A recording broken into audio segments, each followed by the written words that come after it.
¿Qué tal? ¿Cómo estáis? Bueno, pues esta es la clase de esta semana. Como sabéis, el funcionamiento sigue igual.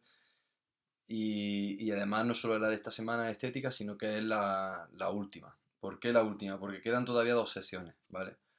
Pero en la sesión siguiente la voy a dedicar exclusivamente a tutoría. Os animo a que os conectéis para resolver dudas sobre los cuestionarios. Que tendréis el cuestionario bueno, los cuestionarios muchos ya los tenéis subidos y falta uno, el cuestionario sobre las sesiones online, que lo subiré esta noche o mañana, ¿vale? Lo tendréis para poder hacerlo.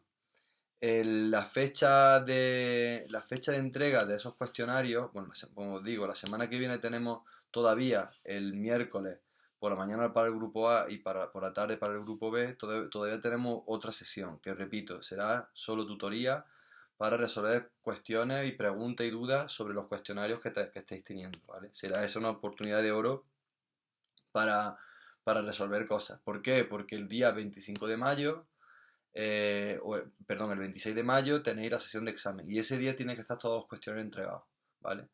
Esa fecha no se puede dar contenido, solo se existe como para entregar cosas y será como una especie de es testimonial esa hora y media. Yo estaré conectado, lógicamente, pero la idea es que ya ese día entreguéis los cuestionarios todos, todo el mundo, y a partir de ahí pondré la nota durante esa semana. Por lo tanto, la semana que viene, es decir, el miércoles 6 de mayo, será la última sesión tutoría para resolver dudas. Así que esta es la última clase, ¿vale? Esta es la última clase de estética y ya está, ¿vale? Ya tenéis en la página, en la carpeta de Class Life, ya tenéis ambos, bueno, los apuntes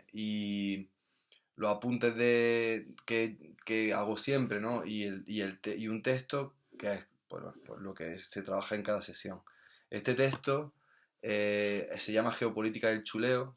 Me interesa un montón eso del chuleo porque creo que enlaza muy bien con aquella clase que estuvimos con Pedro Salguero, este amigo mío que es antropólogo, y que es algo que preocupa mucho en arte contemporáneo y creo que cierra muy bien el círculo porque este texto, que es de Sueli Ronik, eh, creo que, digamos, resume de una manera bastante acertada qué ha pasado en el arte después de los años 70, qué ha pasado especialmente después de los años 90, cuáles han sido digamos, los procesos del arte contemporáneo para que se incluyan en una serie de lógicas y qué posibilidades tiene, ¿no? Qué es lo que va a ser, cuál es el papel de un artista realmente digamos, a la hora de construir su trabajo. Y eso yo creo que es súper súper importante. Por eso, y es un texto que sería muy sencillo y bueno, dos o tres preguntas sobre el texto tendréis en el cuestionario y creo que es súper interesante que lo tengáis. Yo espero que ya que acaba el curso tengáis,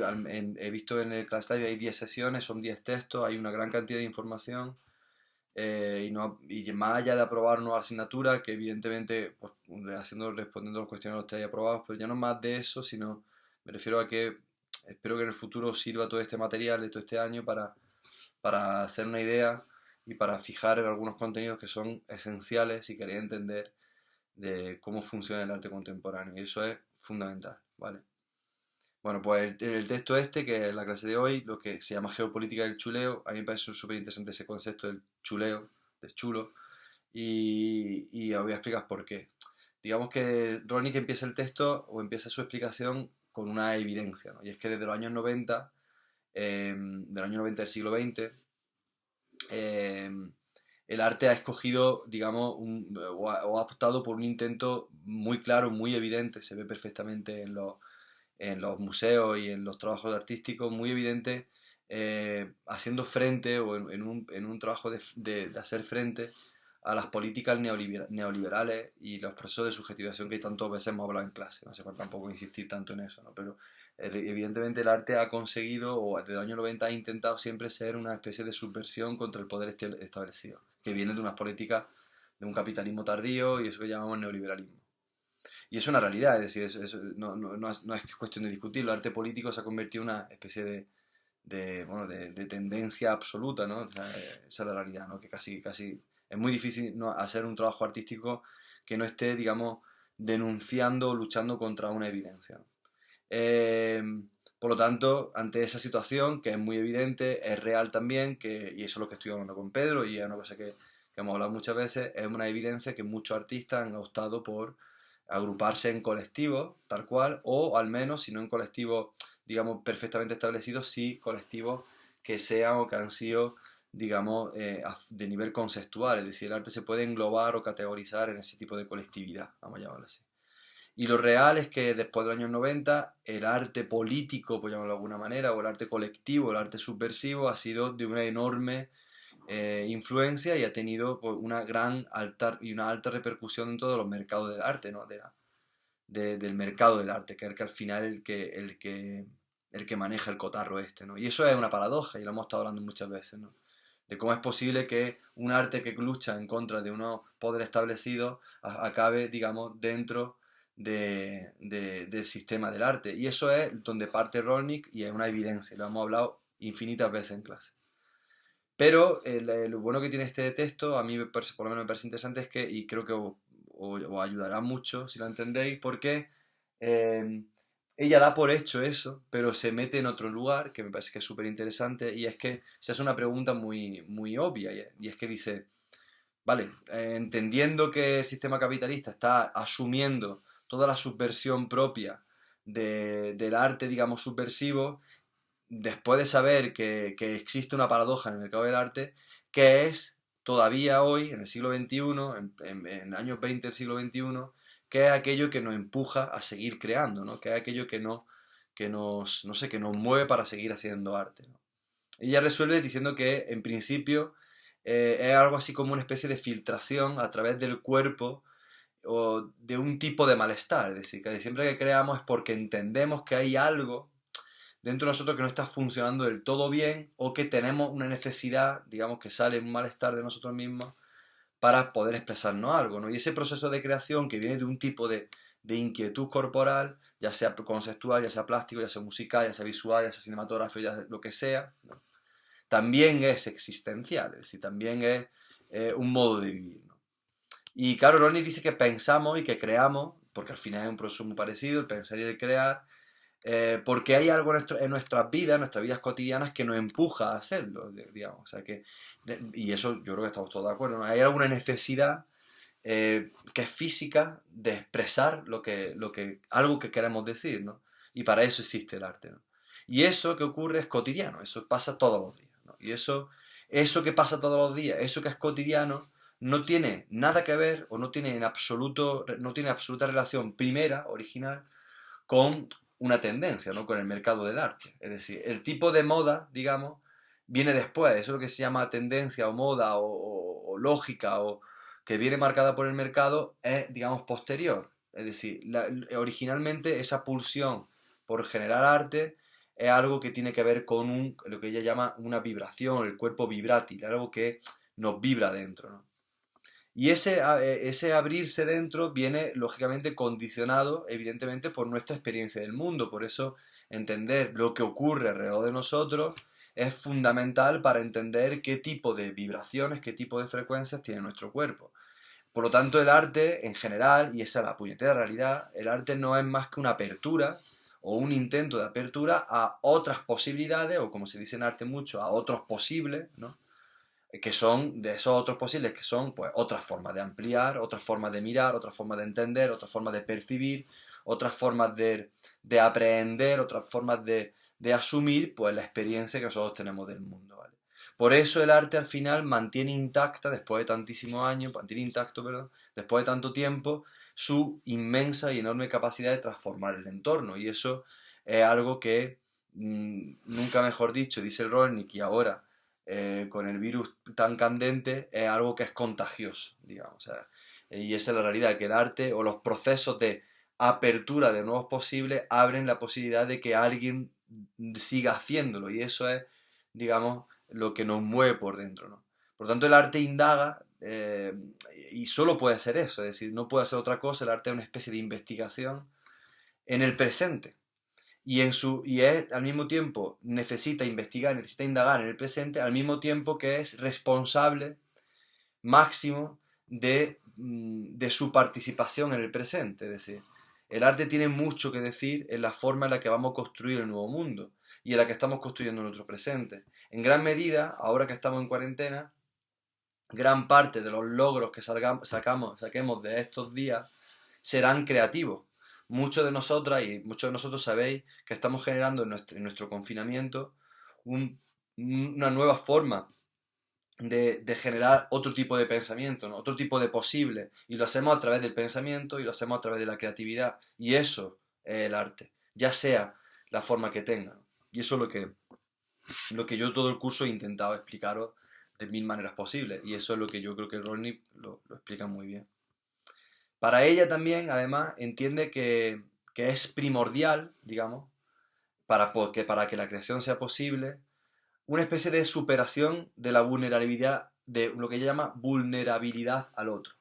¿Qué significa eso? Bueno, pues ser vulnerable significa que uno es vulnerable, ¿no? Como uno es con el virus porque es sensible a eso que puede ocurrir, ¿no? Por tanto, ser vulnerable, si lo buscáis en el diccionario, ya hemos hablado muchas veces de cómo tenemos que investigar, palabra que resuena, vamos al diccionario y vemos cuál es la palabra, y es a partir de ahí generamos un pensamiento. Ser vulnerable significa que uno debe estar, uno está abierto a lo sensible, es decir, que uno está abierto a lo que pueda ocurrir. Y eso, ¿de qué forma estamos abiertos a la experiencia sensible? Rolnik hace una comparación con la neurociencia, y eso es muy interesante.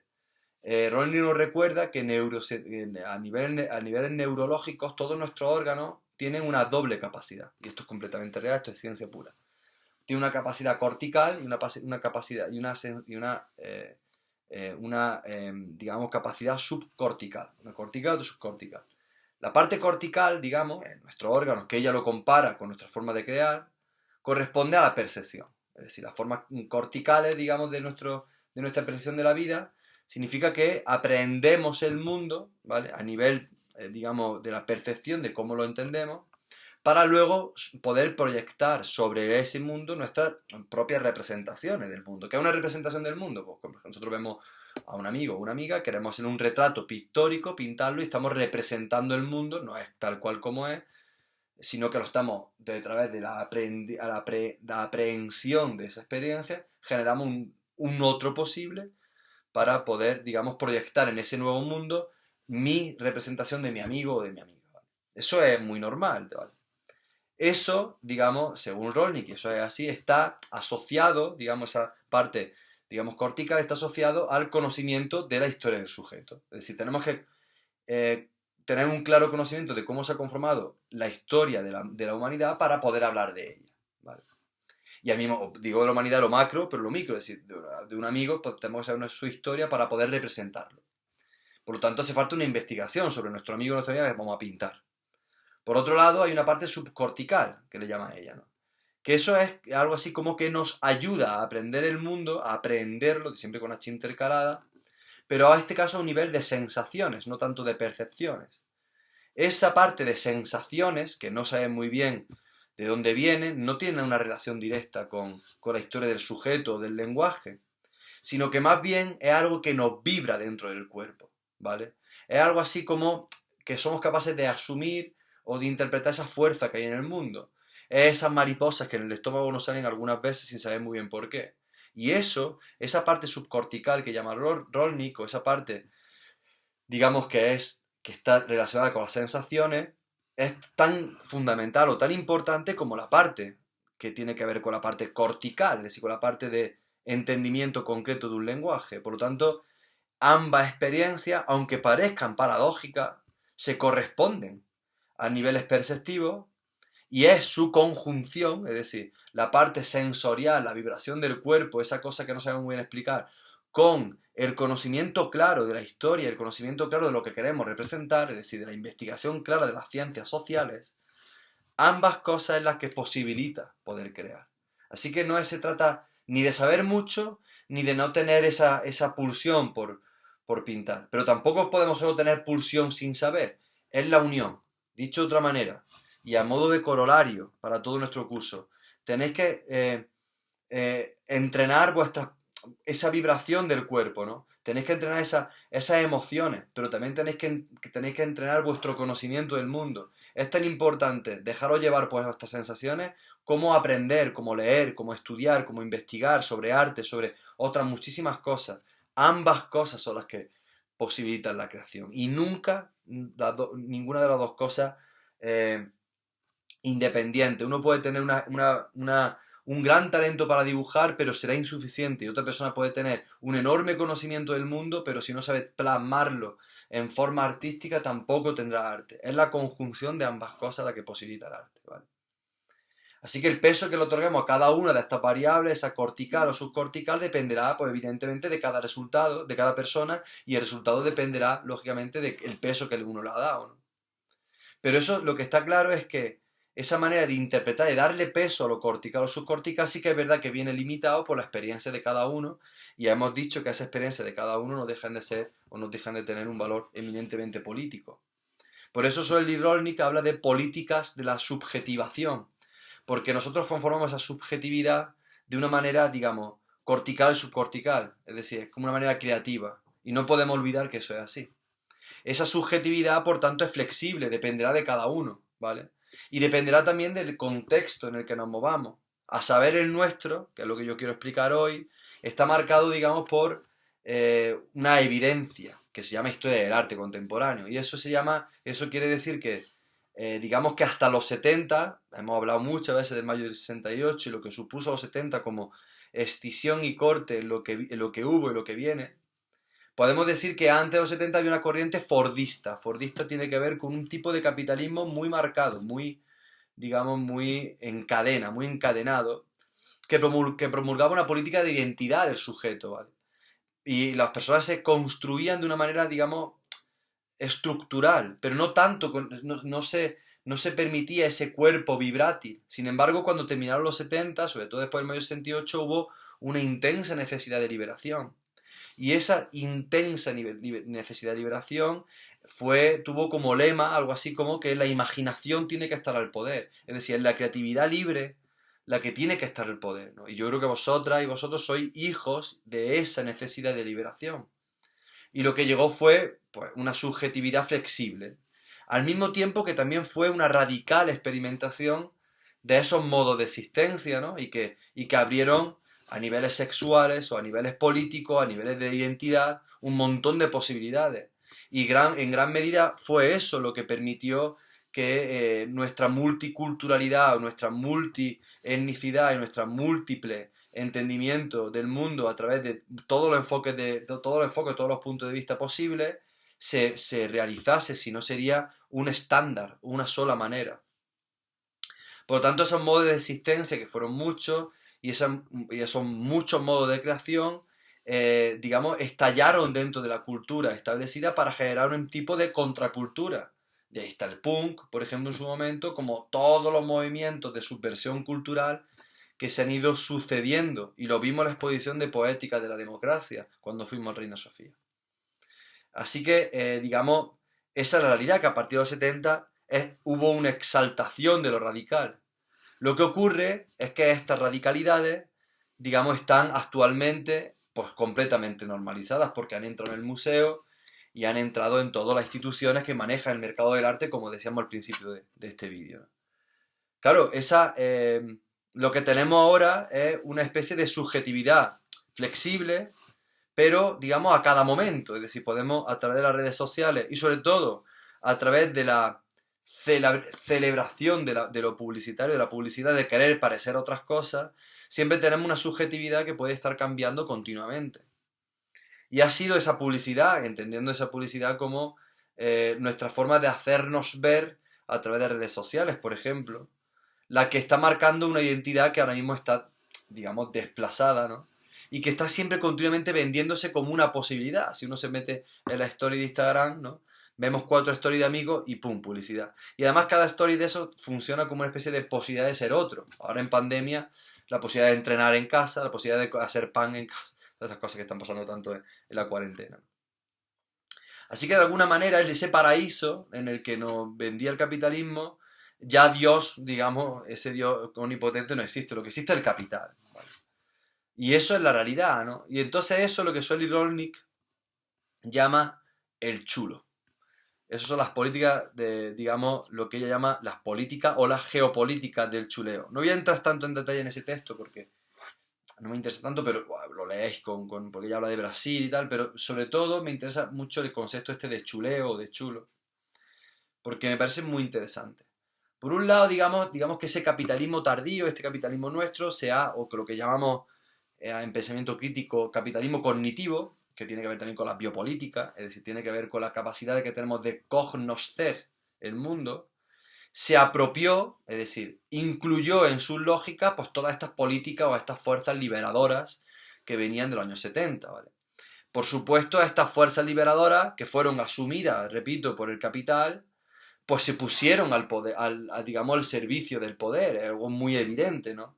Eh, Son muchísimos los ejemplos en el mundo del arte que la publicidad ha optado por asumir, de alguna manera, aquellas maneras radicales del arte, ¿no?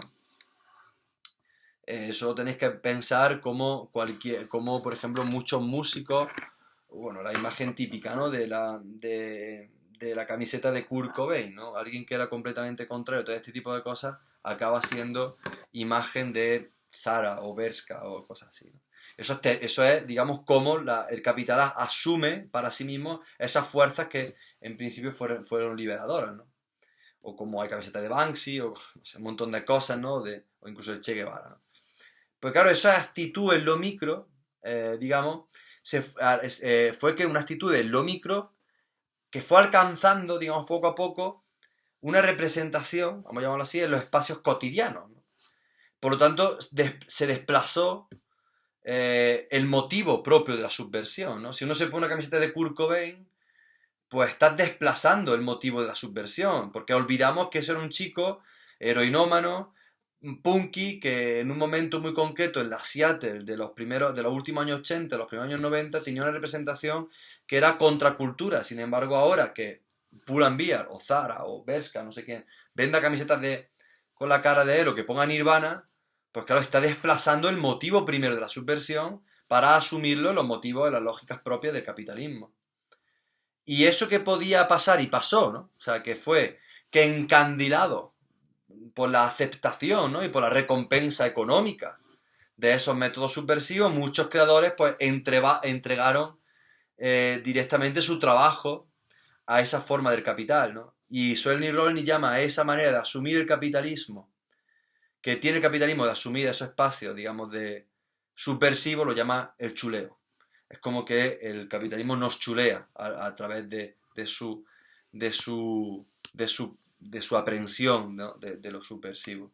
Así que, bueno, me parece interesante, ¿no? Porque es una pregunta que ha sido insistente en nuestras clases, ¿no? ¿Cómo poder hacer, ¿no? ¿Cómo poder hacer arte en este mundo tan extraño, tan paradójico?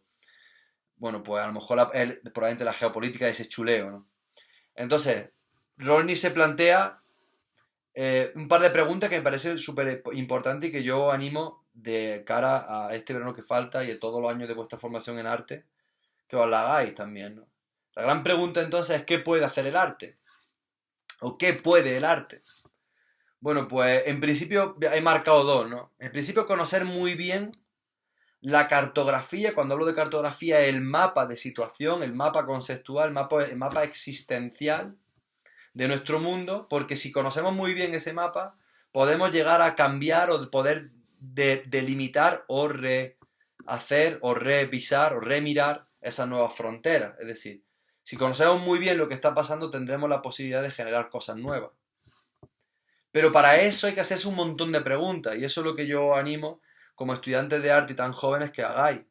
Porque, eh, digamos, es fundamental que hagáis un tipo de pregunta, al menos en dos bloques. Una, en relación con las políticas que llamamos de explotación chulescas. Es decir, cómo el capital, cómo el mercado asume vuestras respuestas de contracultura o vuestra necesidad de expresaros o vuestros cuerpos vibrátiles. Y otras también hay que preguntarse cosas relativas a los movimientos de éxodo. Es decir, qué formas, qué posibilidades tenemos de liberación. Para eso hay que entender muy bien el mapa. Por lo tanto, las preguntas hay que hacerse a dos niveles. Una, ¿Cuáles son las políticas de explotación chulescas? ¿Cómo nos explotan como creadores? Otra, y esto es fundamental, entendiendo muy bien esa lógica chulesca, ¿qué posibilidades tengo yo como creador y como creadora de hacer cosas nuevas? ¿Cuáles son las nuevas formas de liberación posibles? Ese es el trabajo que como artistas tenéis que marcar, porque ese es realmente el interesante. Ese es el texto del Rolnik más o menos resumido, y me parece súper interesante y que me gustaría mucho que como cierre del curso lo tengáis en cuenta. Repito, la semana que viene os estaré conectado, no habrá clase en YouTube, habrá tutoría. Espero que estéis todos bien, que salgamos pronto y que podamos despedirnos un día tomando una lata de cerveza en el retiro. Creo que será más pronto que tarde. Y nada, y que a seguir peleando, a seguir con mucho ánimo y a seguir aprendiendo, ¿vale? Cualquier cosa ya sabéis que estoy aquí. Un abrazo grande, hasta pronto.